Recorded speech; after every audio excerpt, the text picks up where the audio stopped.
Good morning mga kapobreng lights and sounds. Today, i-unboxing na natin tong nabili natin na powered subwoofer 18-inch or active subwoofer kahapon. So kung nakita nyo yung vlog natin, na bumili tayo kung saan mga coins ang binayad natin sa kanila. Tuwang-tuwa sila dahil sa mga araw na yun nung binili natin tong subwoofer is wala silang customer, kumbaga tayo lang yung customer nila, kaya lahat sila mga staff doon ay nagbilang sila ng pera na 27,200 ang isang piraso lang muna binili natin kasi wala pa tayong budget.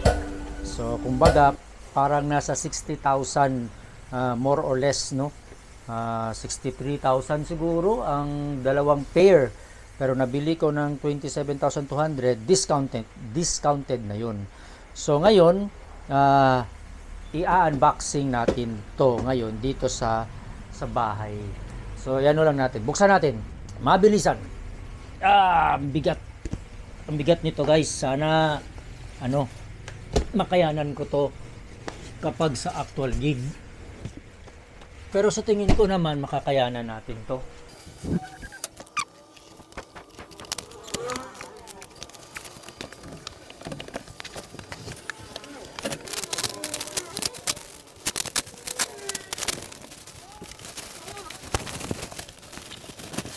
So ayan na yung subwoofer. Ang brand pala nito is Challenger. Ewan ko kung nakikita nyo ha.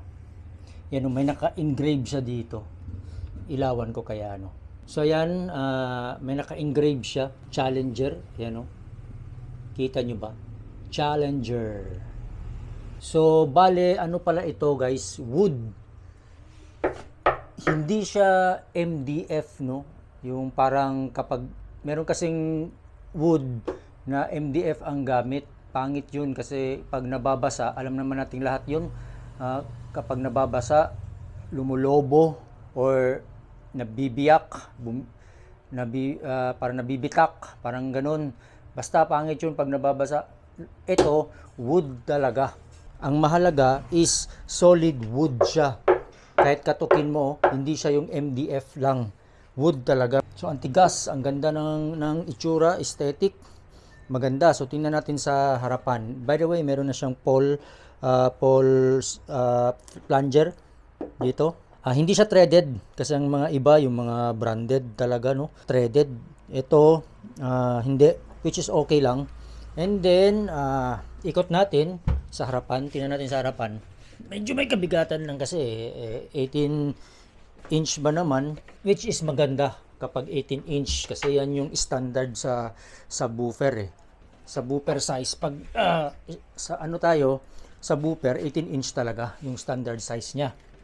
Ngayon, yan yung harap niya. Yan. So, naka-honeycomb screen. Maganda naman yung screen niya. Medyo matigas-tigas ng konti. Hindi naman siya yung super lambot. Hindi rin siya super tigas talaga. Pero, okay na ito. Matigas na ito for protection. And then, may siya dito. Logo. Yung emblem niya. Yan. Challenger. Tapos nandyan yung price niya. Yung price niya is 32,000. By piece yan kapag by piece na bibilhin. Pero tayo nakapag-discount nga tayo, 27,200 ang bili natin dyan. So original price is 32,000 pesos. So isa lang po ang binili ko, one piece lang kasi wala pa tayong budget para sa dalawa. So isa lang muna, tama na yan. Okay na yan kahit isa lang para sa sa purpose ng natin event kasi madalas small event lang naman tayo. Gumagamit lang tayo ng subwoofer kapag may nag-acoustic. So kaya na yan, pero still papangarapin nating bumili ng isa pa para pair. Mas maganda talaga kasi pag pair. Pero as of now, okay na ako dito sa isa muna. And then Yung likod, tingnan natin yung likod, no? Tingnan natin yung likod. Wait lang. Yung likod pala niya, bababa natin dyan. Ang bigat talaga nito, guys. Wala pa kasing gulong. Lalagyan natin to ng gulong. Pero, ibabox ko ito. Ipa-turcase ko pa rin. Hindi ko idadirect yung gulong dyan. Para at least may ano siya, may bahay ba kapag naka-turcase. So, ito yung likod. Ilawan natin. Yan yung pinaka-amplifier niya, no? So, ilawan lang natin kasi medyo madilim. So, ayan. Kung napansin nyo, ito, input. Kita ba? May nakasulat. Ito dito, input. Tapos, may link out. Link out yung katabi niya. Input, then link out. Ayan. Tapos, meron siyang volume. Tapos, meron siyang adjustment para sa frequency adjustment. Meron siyang mga clip, signal, power, and meron siyang phase invert. Ito yung phase invert niya. Pag pindutin mo ganyan, phase invert, power, signal, clip. And then may fan. Ito, maganda kasi may fan. Tapos sa baba yung AC input, yung kulay blue, and then yung puti para sa AC link. Kapag mag-link ka to another subwoofer, mag-link ka ng power niya, and then yung power button, of course, syempre yan yung power button. So ganun lang ka simple, guys. Tingnan natin sa ano, sa bottom. Alright, tingnan natin yung bottom kung ano ang itsura niya sa baba. Wait, walang lugar.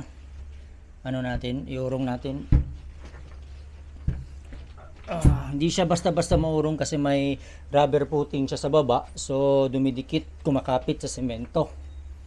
Tingnan natin anong itsura niya sa baba. Okay, may rubber footing nga talaga. So, wala din siyang, ang iba kasi merong nakalagay na, ano, kumbaga abang na screw para kung gusto mo lagyan ng caster or gulong, no? Ang iba pa nga dyan, actually nakalagay yung caster, yung abang is sa likuran ng amplifier. Halimbawa, ito yung amplifier, no? Ito yung amplifier. Dito yan nakalagay yung iba. May abang yan na screw dito para sa gulong kung gusto mong kabitan ng gulong in the future. So ito, wala siya, no? Pero okay lang, it doesn't matter. Hindi mahalaga yun sa akin kasi wala akong balak na lagyan siya ng gulong dito mismo sa ano niya, sa box. Kung hindi, gagawan ko ng turcase yan, katulad ng mga turcase na ginawa natin, DIY. So gagawan ko ng turcase yan para at least may bahay siya. Hindi siya maalikabukan, hindi siya basta-basta mabasa or masagi during transport. Tapos doon na tayo maglalagay ng gulong sa turcase niya mismo. So ngayon try natin i-on at saka konting testing na rin, okay? Alright, ito yung ano nila, no, yung power cable. Yan, naka speak on type. Maganda kasi naka speak on type. So dito sa blue color coding, di ka malilito dyan, naka color coding blue. Salpak natin. Paano ba to? Ayaw pumasok ah. Dilim kasi, hindi ko kita. Ayun, ganito yata. Ayun. So pumasok. Itong white kapag magli-link, power link ka, no? So alam niyo na yan, naka-off, and then sila. Ngayon, saksak natin dito sa ating ayun. So try natin i-power on ang yan, naka-off naman yan. So try natin i-power on. Ayun, umilaw na siya. So narinig ko nag-click. So nag-stabilize na. And then ayan mga ka-sounds, napuno na naman siya. Kaninang umaga hindi pa puno yan eh. So ngayon chinek ko, puno na siya, di ba? So dagdag yan sa ipon natin ulit para for the next upgrade ng ating sound system, ano. So ililipat ko yan dun sa ano natin, pinagtataguan ng pera. So lagay natin dito. Actually puno na nga rin ito pero try nating ibuhos pa ito for the last time kung kaya niya, hanggang saan siya kaya. Guys, hindi niya kayang punuin, no. May sobra. Yan. May sobra siya. So ito, itatago na natin to. Bibilangin ko na lang yan sa mga susunod na araw. Hindi muna ngayon. Tapos itong sobra ilalagay ko sa ibang lagayan. And marami kasi akong mga lagayan, no. Ito, pwedeng dito ko din siya ilalagay. Yan. Actually, may buo kasi yung mga nagpapabarya, no? So ilagay lang natin yan siya dyan. So ito, antayin naman din nating mapuno din ito. So marami tayong mga lagayan ng mga coins, no, hanggang sa dumami talaga yan. Pwede na nating bilangin pa isa-isa at pa 5,000 na naman sa money bag. Alright, nakapag-setup na tayo, no, ng ating mixer. So dito ko muna siya try i-out sa main mix out XLR ng ating mixer, no. Subukan natin dyan i-out. So ayan, naka-out siya. And then nag-in tayo dito. Naka-zero lang muna. So i-on natin ang ating mixer. On muna natin ating mixer. Yan. Nag-on. And then on din natin ang ating active subwoofer. Ayun. Umilaw. Umandar yung fan. So ngayon magbo-volume tayo. Ito yung volume niya. Lagay lang natin sa yan, 11 o'clock. Yan. Tapos yung ano niya, frequency adjustment niya, lagay lang natin sa 80. Kasi yan lang naman 80 to 100 lang po yung frequency ng low frequency ng mga sub. And dito sa ating mixer, channel right. So ito lang, lagay natin sa unity gain, channel right. And then nagsaksak tayo dito from the laptop sa ating music source, stereo. Off lang, naka-off yung ating gain, no? Tapos lahat nasa middle lang yan. And then try natin magpa-sound. Okay, ito yung fader niya. Open natin. So naka-play na doon sa laptop. Tingnan natin. Yun.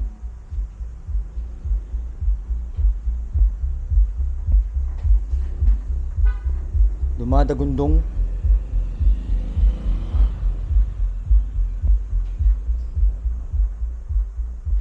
By the way, doon sa laptop, nasa 70% lang yung volume ng music doon, no?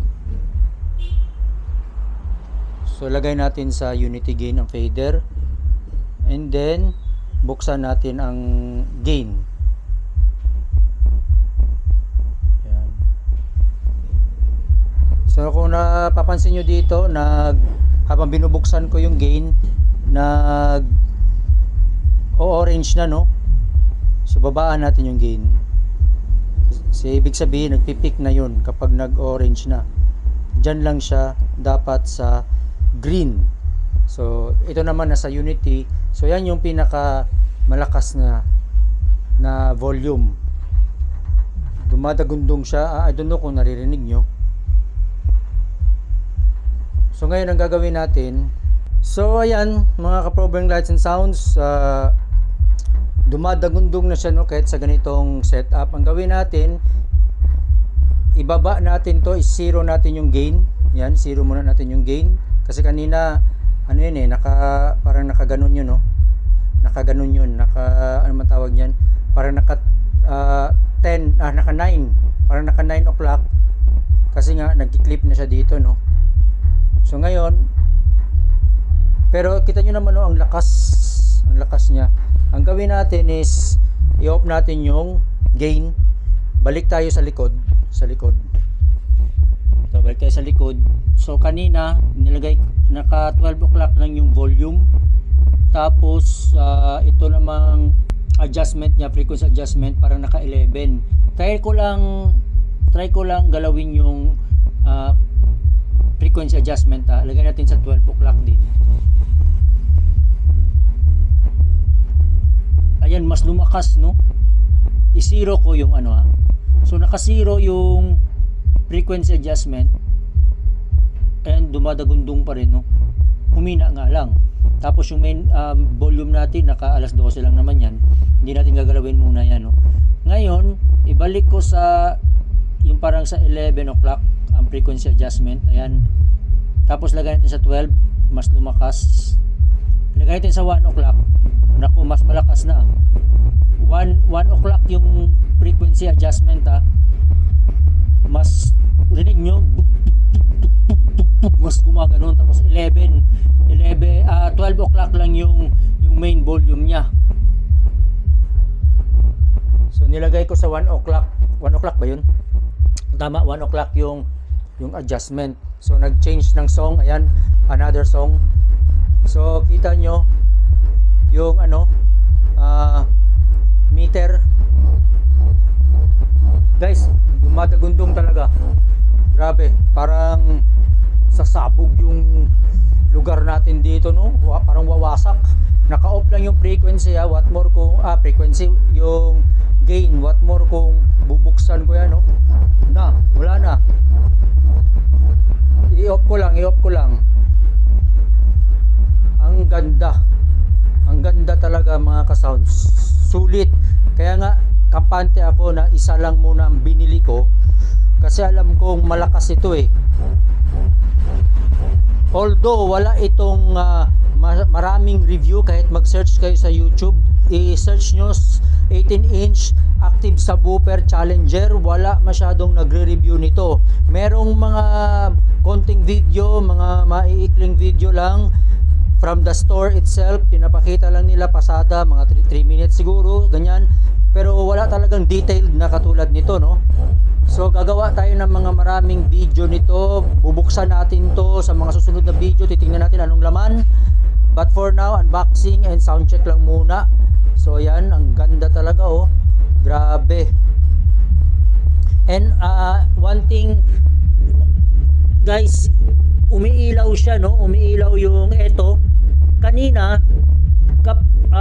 yung hindi ko pa sinaksak or hindi pa nakakonect sa mixer, hindi pa tayo nag sound check, eto pa lang, ang subwoofer pa lang, inon natin, napansin ko hindi siya umilaw. Pero nung nagpa-sound na tayo, umilaw siya, no? Which is good thing. Gusto ko yung may umiilaw na active speakers kasi alam kong naka-on siya eh. Kahit nasa malayo tayo, nasa event, alam ko na kapag nakailaw, alam natin na on yan. So gusto ko ito, may logo ng Challenger, yung emblem nila, tapos umiilaw pa.